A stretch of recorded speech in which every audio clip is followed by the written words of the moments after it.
इसके अलावा भी जो चीजें आप जानते नहीं, जो चीजें महसूस नहीं, जो चीजें हमारे लिए अज्ञात है, वो सब परमात्मा भी नहीं।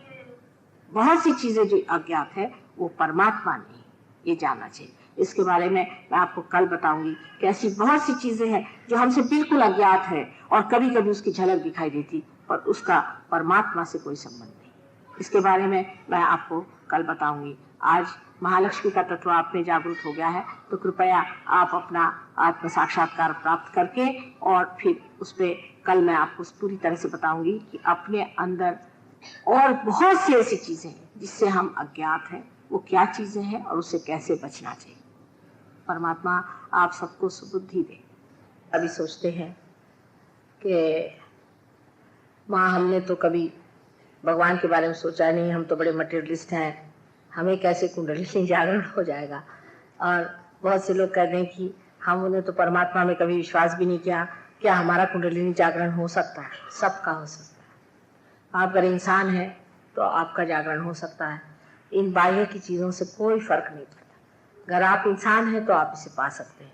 और इतना ही नहीं कि जब जागरण हो जाएगा तब आप स्वयं जानिएगा कि आपकी तंदुरुस्ती, आपके मन की स्थिति कितनी संतुलित और सुखदायी होगी। उसके अलावा अनेक इसके लाभ हैं। सबसे बड़ा तो लाभ ये है कि आप अपने ही गुरु हो जाते हैं।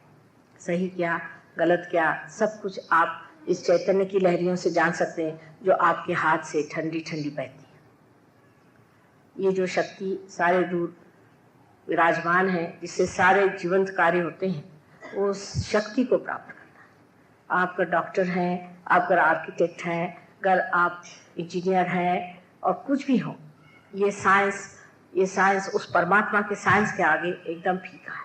जिस साइंस ने इस मनुष्य को बनाया वो कितना ऊंचा साइंस है, और उस साइंस की गतिविधियां समझना कितना मुश्किल है। इसलिए बेहतर है कि इस बड़े सागर में हमारा बूंद मिल जाए और हम ही सागर हो जाए।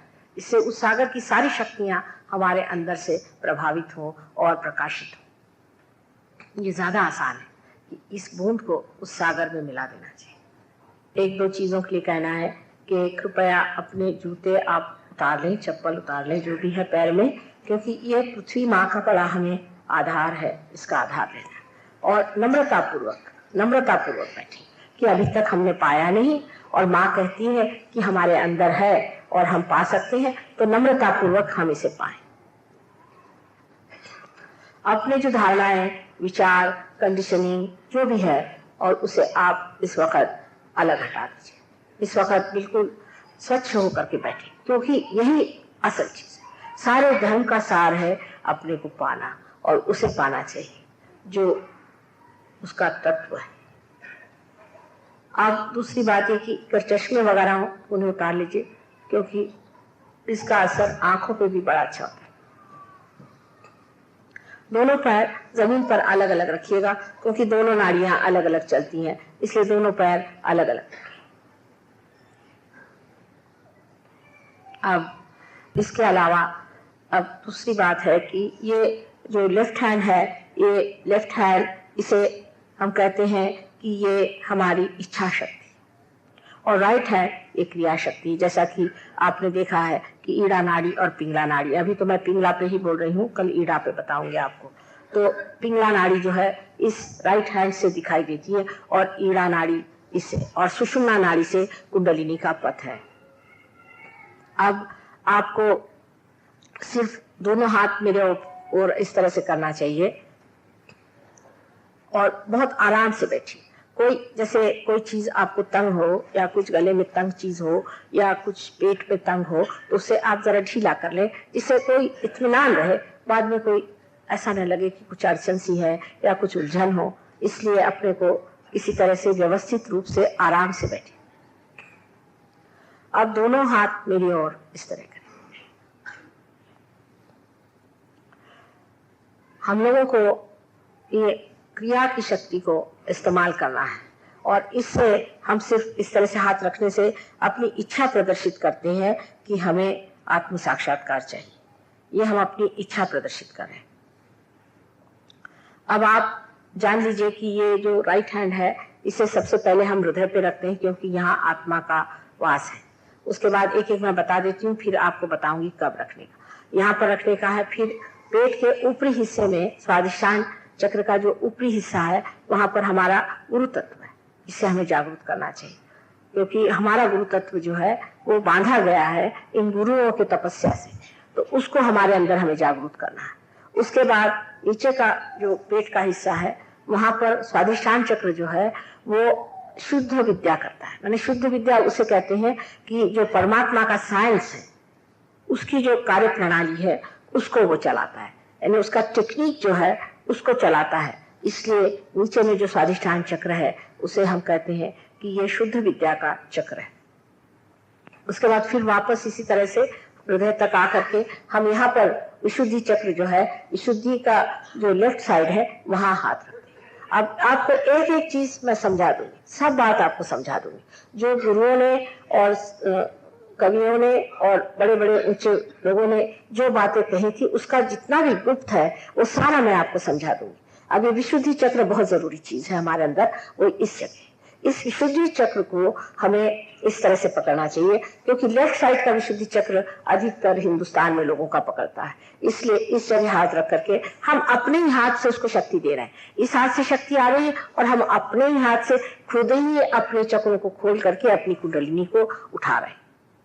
उसके बाद इसे हम आज्ञा चक्र कहते हैं। इस आज्ञा चक्र पे भी इस तरह से हाथ रखा जाए, इस तरह से। अंत में एक पीछे जो यहाँ पर है जिसको कि हम ऑप्टिक लोब अंग्रेजी में कहते हैं, जो कि यहाँ पर पीछे में सर का जो हिस्सा है इसे आज्ञा का दूसरा अंग होता है, उसको भी इस तरह से पकड़ा जाता है। और अंत में ये जो ब्रह्मरंध्र है, यहाँ पर ब्रह्मरंध्र है तालु में, यहाँ पर शून्य शिखर पर अनहद बाजी रे, कबीरदास जी ने लिखा है शून्य शिखर पर अनहद बाजी रे। जब कुंडली में उठती है तो ये हृदय का जो अनहद माने जो बगैर परकशन के किसी चोट के जो आवाज होता है हृदय की लब डब वो यहाँ सुनाई देती। बहुतों को सुनाई नहीं देती, बहुतों की तो खट से कुंडली निकल आएगी।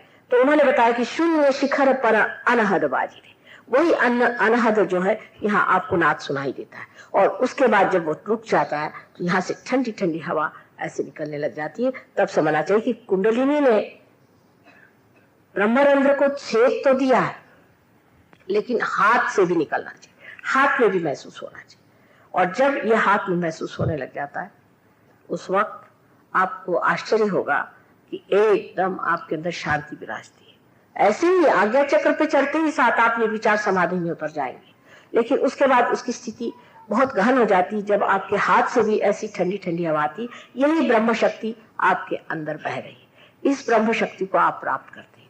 जब इसको आप प्राप्त करते हैं तब वही कहते हैं जो कि सबने ही कहा है कि अपने अंदर बसा हुआ जब चिराग जल उठता है तो उसका प्रकाश इस तरह से बहता है और चारों ओर प्रकाश ही प्रकाश हो जाता है, चारों ओर का प्रकाश महसूस होता है। क्योंकि इसके पहले वो प्रकाश जाना ही नहीं जाता है, उसका स्पंदन ही नहीं जाना जाता है। उसके बाद चारों ही ओर उसी का आपको प्रतीति आती है, उसकी एक्सपीरियंस होता है कि वो यहाँ पर है, अभी यहाँ ठंडी हवा आ रही, यहाँ पर ठंडी हवा आ रही और लहर ऐसी है।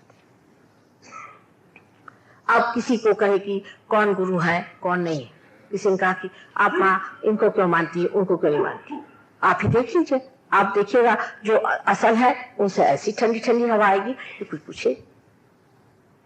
अपने शिरडी के साईनाथ के एक बार ऐसे हमने फोटो देखा पहली मर्तबा और 1 मिनट रुक गए। तो हमारे पति ने कहा क्या हुआ? हमने कहा कि ये तो हमने पहले देखा ही नहीं था। वो खड़े हो गए, तब कहने ये क्या है? मैंने कहा यही तो है सब। तो उनकी समझ में नहीं आ रहा था ये क्या रही, लेकिन अब ऐसे अनेक बार हो चुका।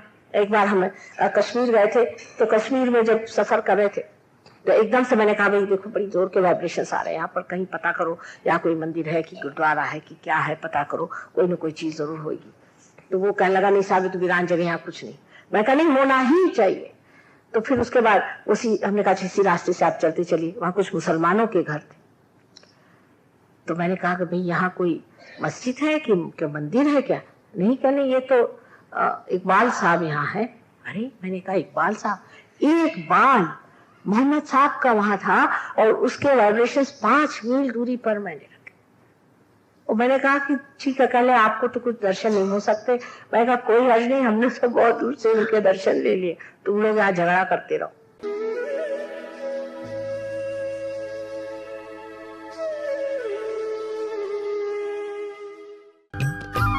सब्सक्राइब कीजिए कुंडलनी जागरण को और प्रेस कीजिए बेल आइकन को, जिससे कि आपको मिल सके हमारी लेटेस्ट वीडियो सबसे पहले।